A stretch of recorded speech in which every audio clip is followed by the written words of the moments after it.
नमस्कार दोस्तों, ये class college assistant professor AP exam के लिए उपयोगी है।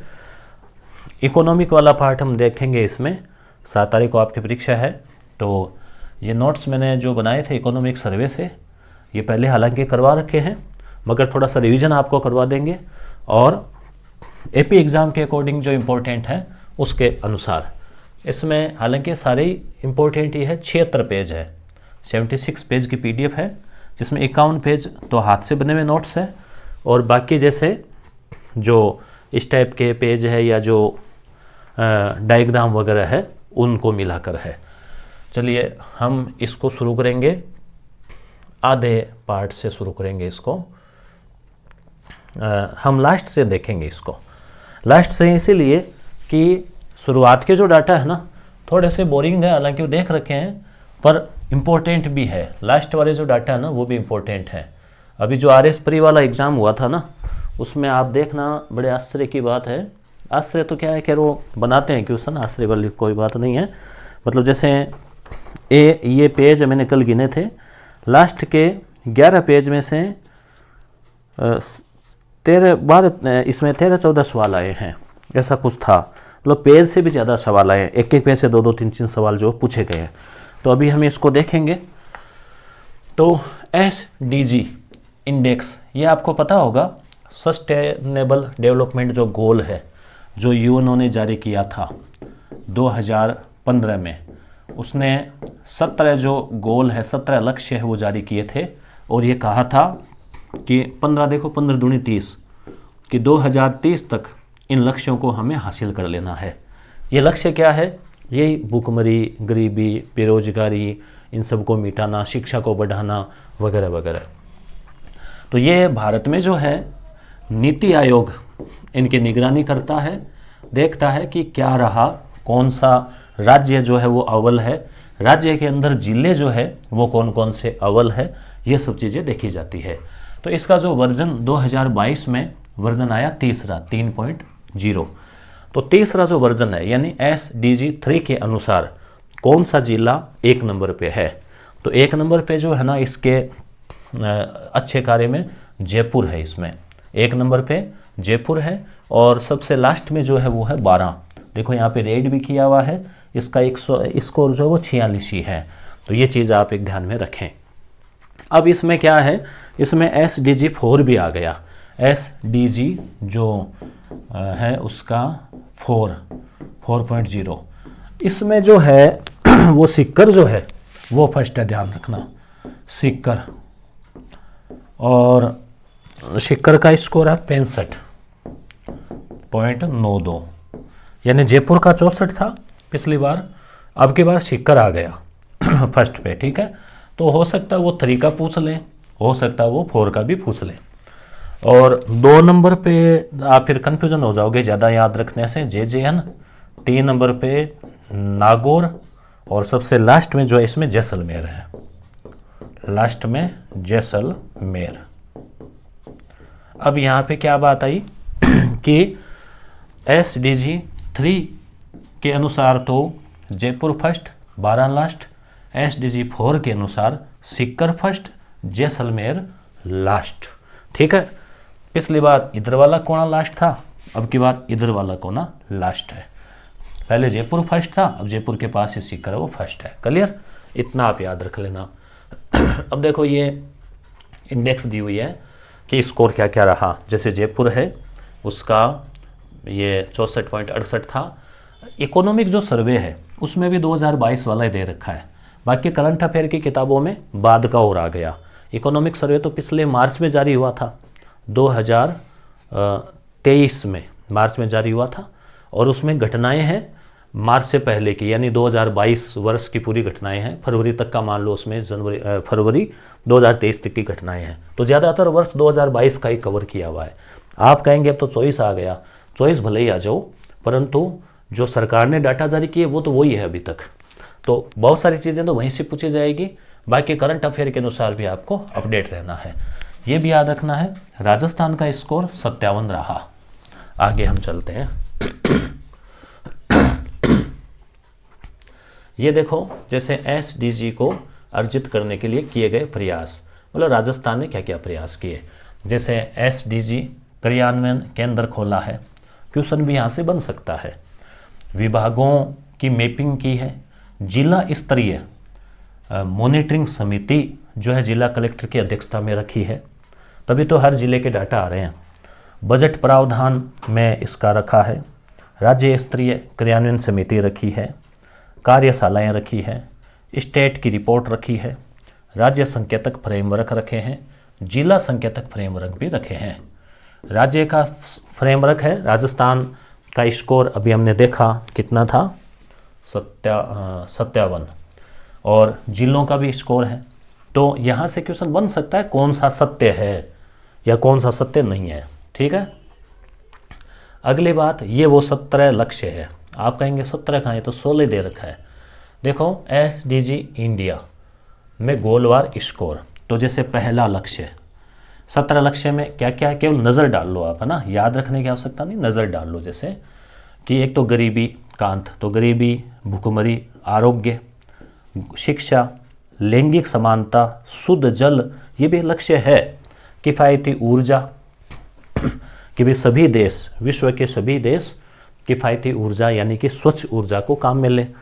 सम्मानजनक कार्य, उद्योग नवाचार, असमानताओं की कमी, संधारणीय शहर, उत्तरदायी उपभोग, जलवायु कार्य, भूमि पर जीवन, शांति, न्याय। और 17 में क्या है, मतलब 17वां है नहीं, मतलब 17वां समग्र स्कोर है। तो इस हिसाब से 17 दे रखे हैं, लिस्ट में 16 दे रखे हैं, 17 माने जाते हैं ये। अब देखो इधर क्या है 2018, 19, 20, 21। तो पहली जो SDG स्कोर है वो 2018 में जारी किया गया, ये भी याद रखना आपको। और इसमें 2019 से लेके 2029 को कार्यकारी दशक का नाम दिया है कि इन 10 सालों में फुल कार्य करना है और इन लक्ष्यों को हासिल करना है। आप सोचिए पूरे विश्व स्तर पर अगर प्रयास हो और इन लक्ष्यों को हासिल किया जाए तो पूरा विश्व जो है वो खुशहाली पूर्ण बन सकता है, राम राज्य जैसी स्थापना हो सकती है। हालांकि आदर्श को प्राप्त किया नहीं जा सकता, मगर आदर्श की ओर बढ़ा जा सकता है। तो इतनी बात क्लियर हुई। अब देखो भारत राजस्थान, भारत राजस्थान, भारत राजस्थान। अब ये आपको सारे ऐसे याद नहीं रखने की भारत में इसका 60, इसका ये, इसमें देखो आपको याद रखना है 7 नंबर बिंदु। किफ़ायती जो ऊर्जा है ना, स्वच्छ ऊर्जा, आपको पता है राजस्थान सौर ऊर्जा में और पवन ऊर्जा में 1 नंबर पे है पूरे भारत में, और 142 गीगावाट क्षमता है। सौर ऊर्जा नीति, पवन ऊर्जा नीति 2019 जारी की है। इस प्रकार से बातें, हाइड्रोजन नीति 2023 में जारी की है। तो राजस्थान ने 100, देखो ये पूरा 100 स्कोर, इससे ज़्यादा तो कुछ होता नहीं है। तो मेरिट में टॉप आ गया राजस्थान। तो भारत का भी 92 है, राजस्थान का 100 स्कोर है, यानी इनके जो कुछ मानक है वो पूरे कर लिए हैं। तो इस हिसाब से राजस्थान 7वां जो लक्ष्य है या किफ़ायती ऊर्जा वाला जो लक्ष्य है उसको हासिल कर लिया है। ठीक है। तो ये यहाँ पे याद रखने लायक बात थी। कुल स्कोर हमने देखा, भारत का 66, राजस्थान का 60। चलो अब हम देखते हैं कुछ और बातें। अब ये जो नोट्स बनाए थे मैंने वो है, आपकी स्वाभाविक इच्छा होगी कि भाई ये नोट्स मिलेंगे कहाँ। तो अब तो हालांकि 5-4 दिन है, आप अगर रीडिंग लगाना चाहो मोबाइल में प्रिंट आउट निकालो तो इस प्रकार से आप जो है वो आ जाएगा, मोबाइल में भी पढ़ सकते हो। तो ये यस गुरु एप्लीकेशन पर अवेलेबल है। अभी मैं वीडियो के बीच में बाद में बता दूंगा अभी। तो अब देखो हम यहाँ से इसमें जैसे 10वां और 11वां जो टॉपिक है, इसमें कुल 11 अध्याय है आर्थिक सर्वे में। तो राज्य वित्त और विकास 10वां और 11वां अध्याय एक ही पेज में समेटा हुआ है। राजस्व घाटा और राजकोषीय घाटा। देखो राजस्व घाटा क्या होता है, राजस्व घाटा जैसे मतलब कि मान लो बजट हमने रखा 100 रुपये, खर्च कर दिया हमने 125 रुपये, तो ये राजस्व घाटा हुआ। राजकोष जो खजाना है, ये अपना खजाने में पैसे पड़े हैं, मान लो रुपए पड़े हैं, बचत पड़ी है, उसमें से भी अब कई बार क्या है कि 125 रुपये लग गए, ये 25 रुपये जो है वो राजस्व घाटा है। अब 25 रुपये एक्स्ट्रा कहाँ से लाएंगे, उधार लाएंगे, मांग के लाएंगे, या फिर अपना जो ये राजकोष पड़ा है इसमें से निकालेंगे। तो राजकोष में से जो निकाला जाता है वो राजकोषीय घाटा होता है, और बाकी जो हर साल होता है वो राजस्व घाटा। तो आपको देखो इतना ध्यान रखना है, राजस्व वाला 18,000 करोड़ है, राजकोषीय नाम भी बड़ा है तो घाटा भी बड़ा है, 48,000 करोड़ है। आपको चिंता होगी कि इतना घाटा लग रहा है, कैसे काम चलेगा, तो चिंता करने की आवश्यकता नहीं है। घाटे का जो बजट है वो अर्थव्यवस्था के अनुसार अच्छा ही होता है। कैसे कि सरकार विकास कार्य करवाती है, सड़कें बना रही है, इन्हीं पे तो लगा रही है ना, बिजली है, पानी है, घर घर चीज़ें पहुंचा रही है, तो उनसे क्या होगा, अर्थव्यवस्था में वापस फ्लो बढ़ता है, लोगों के पास कैपेसिटी बढ़ती है, तो अर्थव्यवस्था का विकास होता है। तो 48,000 करोड़ राज्य सकल घरेलू उत्पाद का 3.96%। ये डाटा आपको याद रखने हैं कि जो राज्य सकल घरेलू उत्पाद है, जो जीडीपी है, कौन सी, एसजीडीपी, उसका 3.96% यानी लगभग 4% जो है, यानी हमारी जो कुल जीडीपी है ना, कुल जो कमाई है साल की, उसका लगभग 4% घाटा हो रहा है, तो 3.96%। अब राजकोषीय घाटा FRBM एक्ट 2005 की सीमा में रहा है। अब ये क्वेश्चन अभी RS पर एग्जाम में आया था, ठीक है ना, ये लास्ट वाला जो पेज है ना, इसमें से अपने एक क्वेश्चन आया टपका कि FRBM एक्ट कब लागू किया गया, 2003, 5, 7। तो 2005 में जो है ये किया गया था, उसमें सीमा बताई गई थी कि शायद 3% ऐसा कुछ है, मुझे याद नहीं आ रहा, कि उतना हराना चाहिए। तो सरकार ने कहा कि उसकी सीमा में ही है, तो ये यहाँ से प्रश्न था। अब की बार हो सकता है ये प्रश्न आ जाए, कितना रहा, 3.96 रहा। स्कीम वार बजट परिव्यय, स्कीम वार बजट परिव्यय, जैसे जो बजट है वो सबसे ज़्यादा किस पर खर्च किया गया, सीधा सीधा पूछें आपको तो याद रखना है सामाजिक और सामुदायिक सेवाएं, समाज की सेवा के लिए यानी जो योजनाएं हैं और उन पे सबसे ज़्यादा किया गया। फिर 2 नंबर है ग्रामीण ऊर्जा, 3 नंबर पे है, देखो 3 से ही ऊ बनता है, 3 बनाने से ही, तो ऊर्जा तीसरे नंबर पे है, कृषि चौथे नंबर पे है, यानी सबसे ज़्यादा जो बजट का जो खर्चा है वो किस पे है, सामाजिक सेवाओं पर है, इतना आपको याद रखना है। निजी सहभागिता को बढ़ाने हेतु संस्थाएं, यहाँ से क्वेश्चन बन सकता है कि जैसे क्या क्वेश्चन बन सकता है, यही कि काउंसिल फॉर इंफ्रास्ट्रक्चर डेवलपमेंट, यानी जो इंफ्रास्ट्रक्चर है, आधारभूत संरचना है, उसके विकास के लिए जो काउंसिल बनी हुई है, परिषद बनी हुई है, उसके अध्यक्ष कौन है, तो उसके अध्यक्ष है मुख्यमंत्री। अब पहले गहलोत थे, अब भजन लाल जी है। ये आपको और याद रखना है, empowered committee for infrastructure development. तो देखो इधर भी नाम सेम ही है, यहाँ पे एम्पावर नाम है, तो एम्पावर नाम आ जाए, एम्पावर्ड, तो पावर सबसे ज़्यादा, हालांकि मुख्यमंत्री में तो होती है, प्रशासनिक अधिकारियों की बात करें तो मुख्य सचिव में होती है, तो याद रखना मुख्य सचिव। पहले उषा शर्मा थी, अब नए बन गए हैं, कौन बन गए हैं, आप कमेंट करके जवाब देना। अगली बात, निजी सहभागिता के साथ राज्य सरकार के संयुक्त उपक्रम, यानी कि पब्लिक और प्राइवेट पार्टनरशिप, सरकार का भी हिस्सा है और प्राइवेट भी है। तो एक तो है रीडकोर, तो यहाँ से प्रश्न बन सकता है कि कब स्थापना हुई, 2004 में हुई थी। 2004 आप याद करो, 2003 में वसुंधरा जी की सरकार बनी थी और 2004 में जो है वो रीडकोर का पूरा नाम road infrastructure development company of Rajasthan, road infrastructure development company of Rajasthan, RIDCOR. सौर ऊर्जा सौर ऊर्जा से है ये, कंपनी ऑफ राजस्थान 2014 में। इस समय गहलोत जी की सरकार नहीं, वसुंधरा जी की सरकार थी, 2013 में आई थी, 13 से 18। एसएल सौर्य ऊर्जा कंपनी, ये भी 2014 है। तो सौर्य ऊर्जा की 2 कंपनियां, एक है अडानी रिन्यूएबल एनर्जी, ये 2015 है। तो 3 2014 और 15 की, एक 2004 की। ये 10वां अध्याय था, उसके मुख्य सार। अब है सतत विकास लक्ष्य, अध्याय 11। अध्याय 11 में जो है वो SDG दे रखा है। तो यूएनओ महासभा, एक बात और बता दूं, आपके कमेंट्स आए कि जून से लेके दिसंबर तक करंट अफेयर मैंने रिवीजन करवा दिया, आपको बहुत अच्छा लगा, पसंद आया, समझ में आया, और जनवरी से जून का और करवा दे, ऐसे कमेंट आ रहे हैं। तो मैं प्रयास करूंगा कि कल जो है वो जनवरी से जून तक का करंट अफेयर करवा दें, या फिर एक दिन में नहीं हुआ तो तीन महीने से 2 दिन में करवा देंगे। ठीक है, तो क्या है कि आपके 1 साल का, वैसे वो वीडियो मैंने लगा रखा है पर हो सकता है आपके वो ध्यान में नहीं आया हो।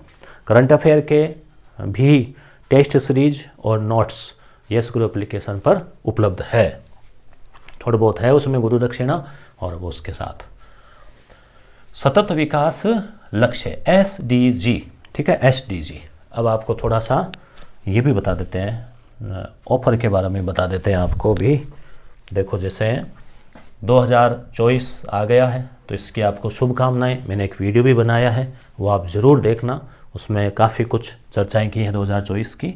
तो यस गुरु एप्लीकेशन पर अभी 1, 2 और 3 तारीख तक 24% से 50% तक डिस्काउंट।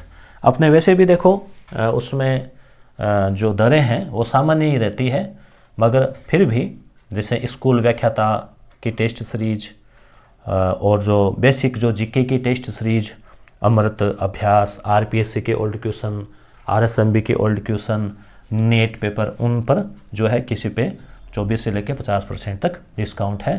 और ये जो आप नोट्स तलाश कर रहे हैं तो यस गुरु ऐप में ही आप जैसे थोड़ा सा उसमें यस गुरु थोड़ा नीचे स्क्रॉल करेंगे तो नोट्स लिखा रहेगा, करंट अफेयर और राजस्थान आर्थिक समीक्षा, यहाँ से आप डाउनलोड कर सकते हैं।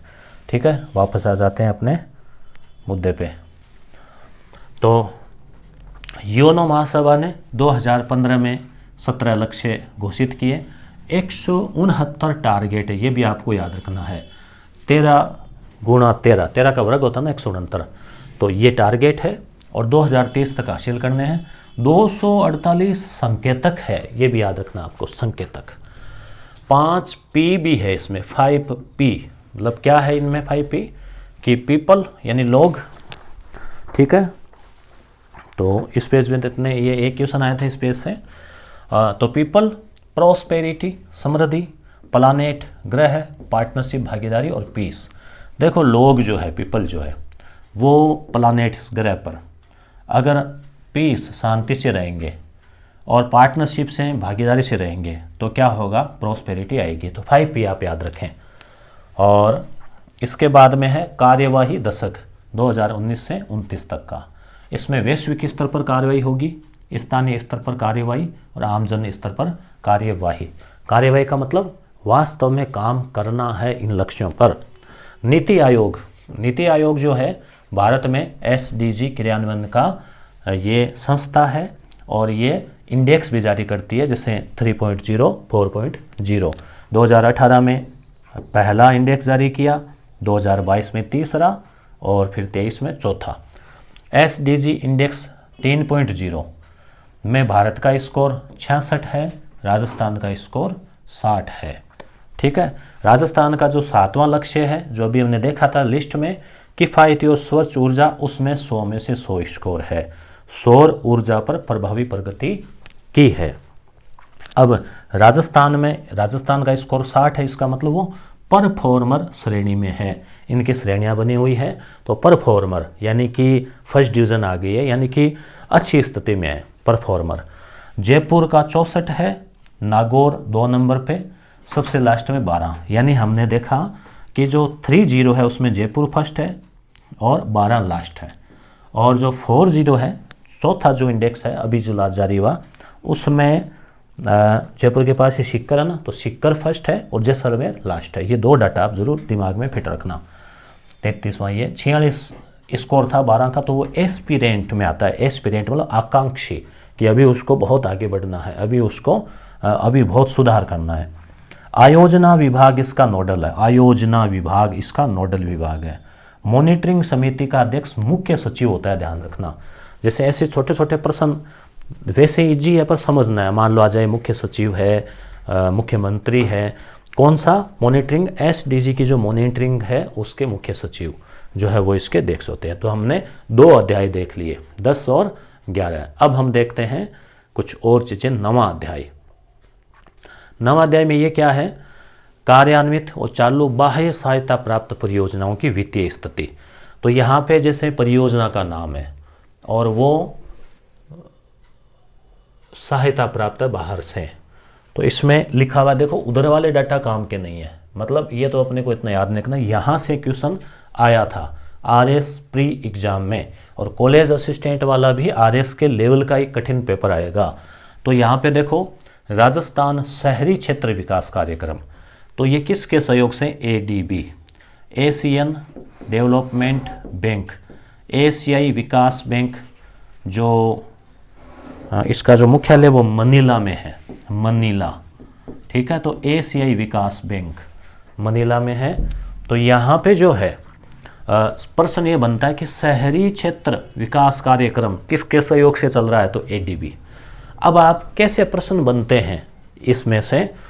तो पीवाईक्यू देख लो आप, पीवाईक्यू की हमने किताब भी जारी की थी, और पीवाईक्यू एक दिन मैंने लगाए भी थे, इकोनॉमिक के वीडियो लगा रखा है, और हमने इसमें से एक टेस्ट सीरीज भी बना रखी है। 17 टेस्ट है, जिसमें 2 बजट के हैं, एक कृषि बजट का, एक आम बजट का, और 15 टेस्ट है।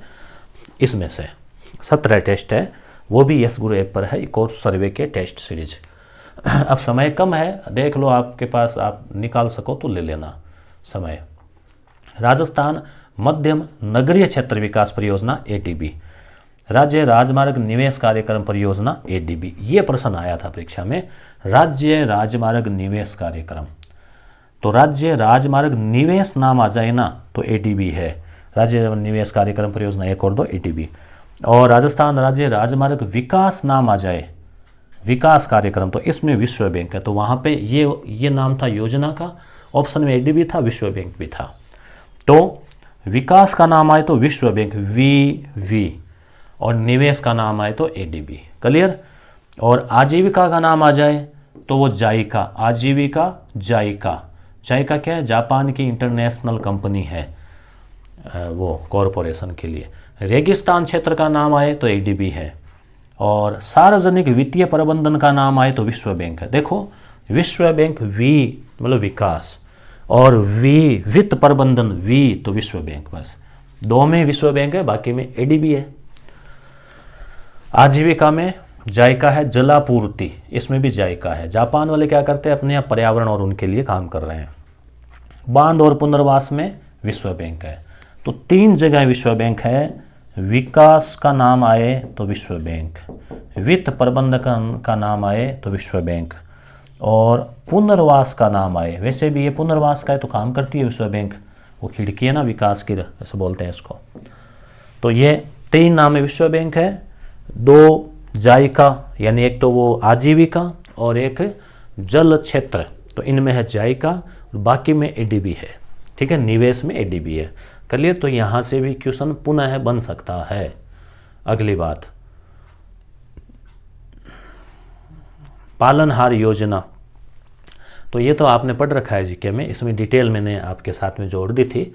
ऐसे ही ये इसकी मार परिव्यय कि भी आपको वैसे याद नहीं रहे तो ऐसे याद हो जाए कि सबसे ज़्यादा परिव्यय जो है बजट, जो बजट था सबसे ज़्यादा खर्चा किस पे हुआ। अभी अभी हमने पढ़ा था, ये ग्रीन कलर किसका है?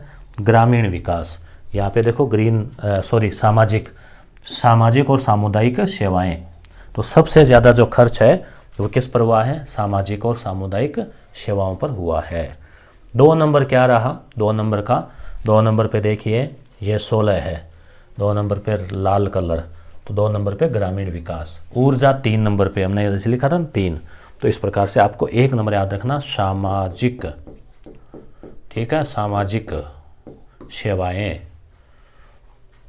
ये डायग्राम है सेवा क्षेत्र का, प्रचलित मूल्यों पर उप क्षेत्र वार योगदान। सेवा जो क्षेत्र है तीसरा, उसमें जो है 27% किसका है? 27% है ये व्यापार, होटल और जलपान गृह। ये प्रश्न आया था आरपीएससी आरएस परीक्षा में अभी हाल ही में अक्टूबर में 27। तो सबसे ज़्यादा क्या है? व्यापार, परिवहन और होटल। अब ये देखो आपको हम दिखाते हैं, अपने नोट्स में भी यहाँ लिखा हुआ है, इसमें आ जाएगा आगे। मुख्यमंत्री राजश्री योजना और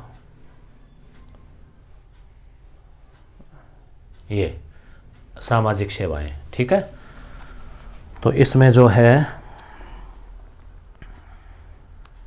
थोड़ी सी योजनाएं भी है और वो बजट का बजट का वो हमने देख ही लिया, आगे और आ जाएगा उसका दोबारा से।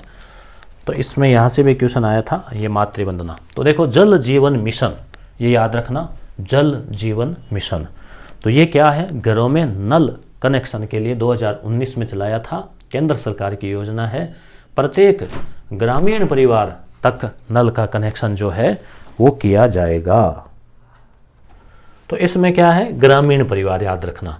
अनुपात 50-50, देखो बाकी सभी योजनाओं में आपको 60-40 मिलेगा, इसमें 50-50 कैसे हैं, ध्यान में नहीं है, 50-50 ही लिखा हुआ है उसमें। तो हर घर नल कनेक्शन है ये, इसमें केंद्र का 50, राज्य का 50। ये क्वेश्चन पूछा गया था RS परी में।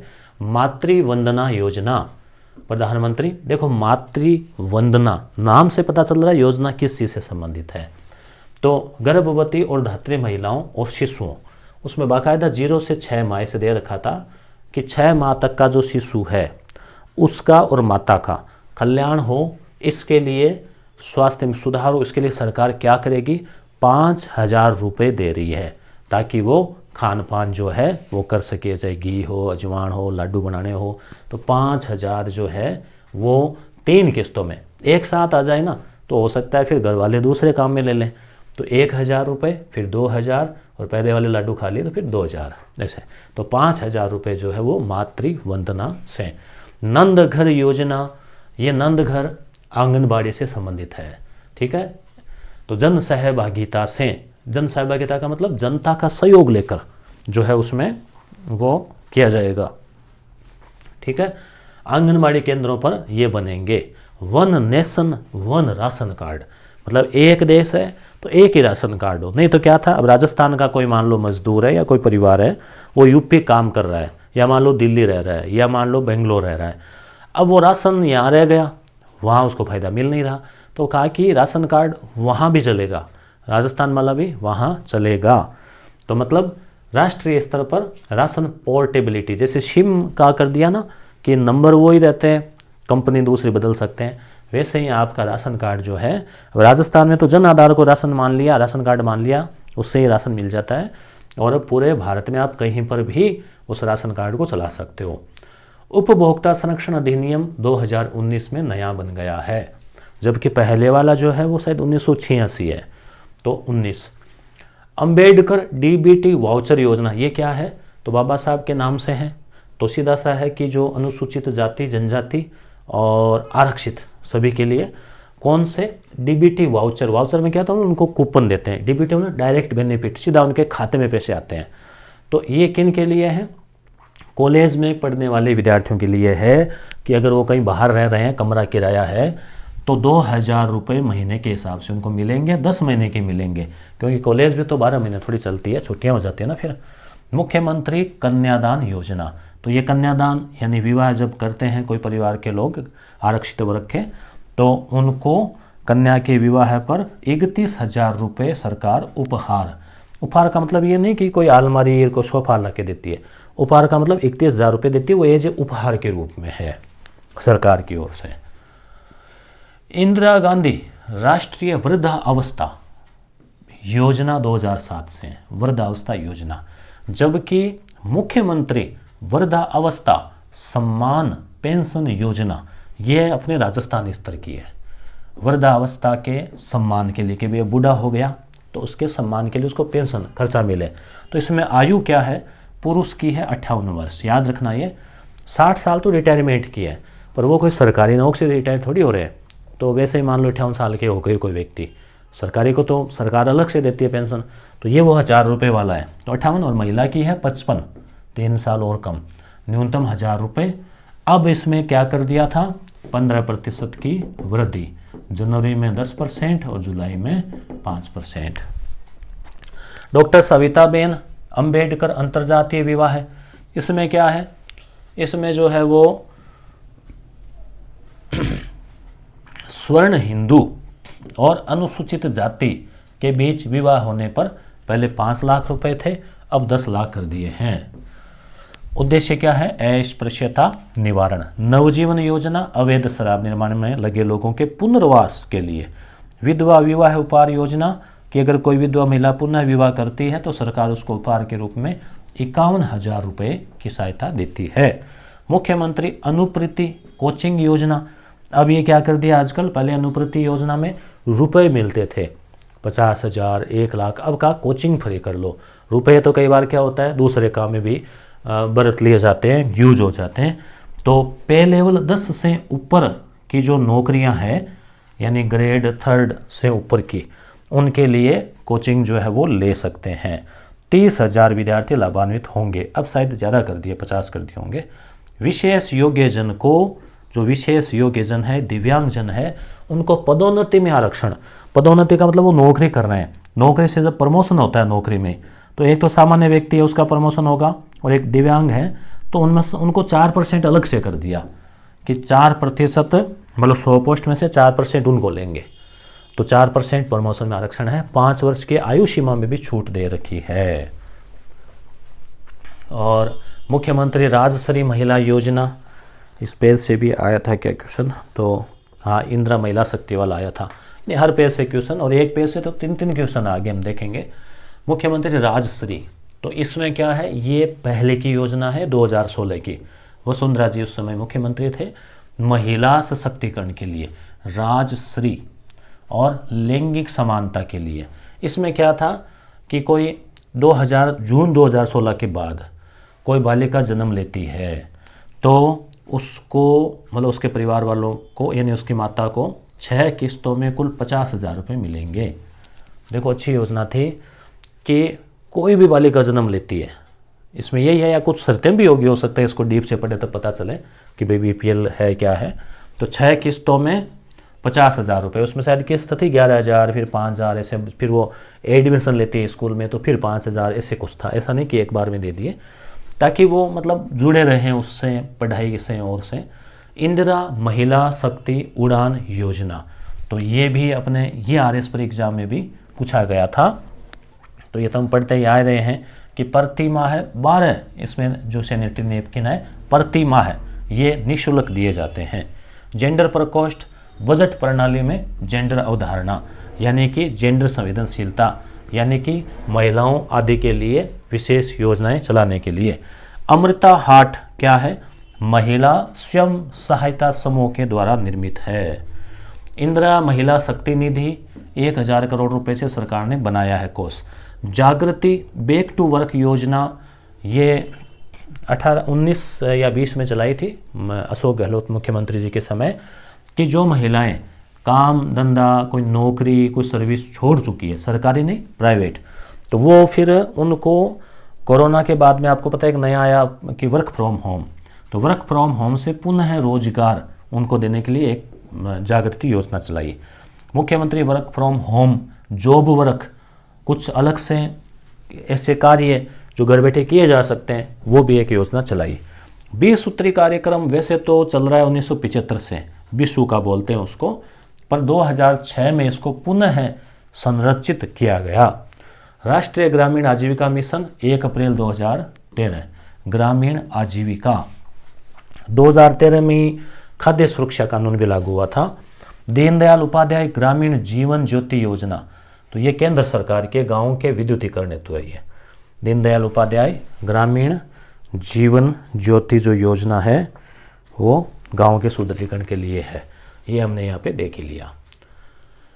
तो इस प्रकार से रिवीजन हमने किया है। देखो, समय तो लगता है, एग्ज़ाम नज़दीक है, कोशिश रहेगी कि हम इसके ज़्यादा नहीं तो मतलब आधा का अपन रिवीजन कर सकें, तो हम देखेंगे, प्रयास रहेगा। अगली क्लास में हम और देखेंगे इसको।